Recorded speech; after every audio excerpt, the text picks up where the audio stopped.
Na střední škole náš příběh začal psát. On v informatice, ona v ekonomii. Na chodbách jsme se míjeli, každý ve svém světě. On ponořený do her, ona chtěla všechno znát. Až přišel ten den, kdy jsme do Irska jeli. Erasmus nás vedl, my přátelé se stali.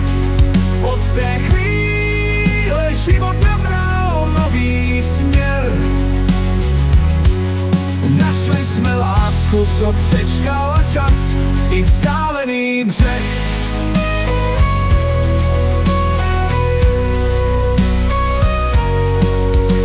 Pak vysoká škola, Zlín nás přivítal. Na párty přišel první krok, odvá trochu vína. Dva blázni, co se našli, od té chvíle jsme spolu.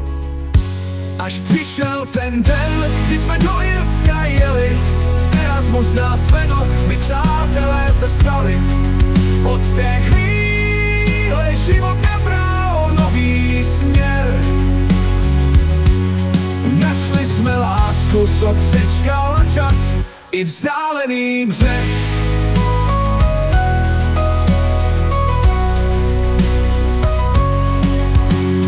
Vysoká škola, Zlín nás přivítal. Na párty přišel první krok, odvaha trochu vína. Dva blázni, co se našli, od té chvíle jsme spolu. Až přišel ten den, kdy jsme do Irska jeli. Erasmus nás vedl, my přátelé se stali. Od té chvíle život nabral nový směr. Našli jsme lásku, co přečkal čas, i vzdálený břeh.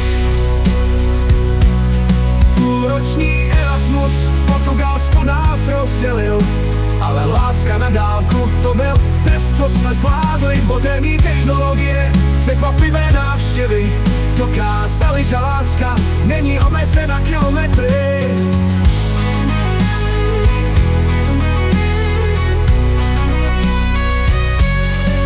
Než 7 let, plných radosti a snů, střeštěné nápady a vaření, co nikdy nevyšlo. Každý den nás posílil, každý smích i slza. 7 let a více, to je náš příběh, naše láska věčná. Až přišel ten den, kdy jsme do Irska jeli. Erasmus nás vedl, my přátelé se stali. Od té chvíle život nabral nový směr. Našli jsme lásku, co přečkala čas, i vzdálený břeh.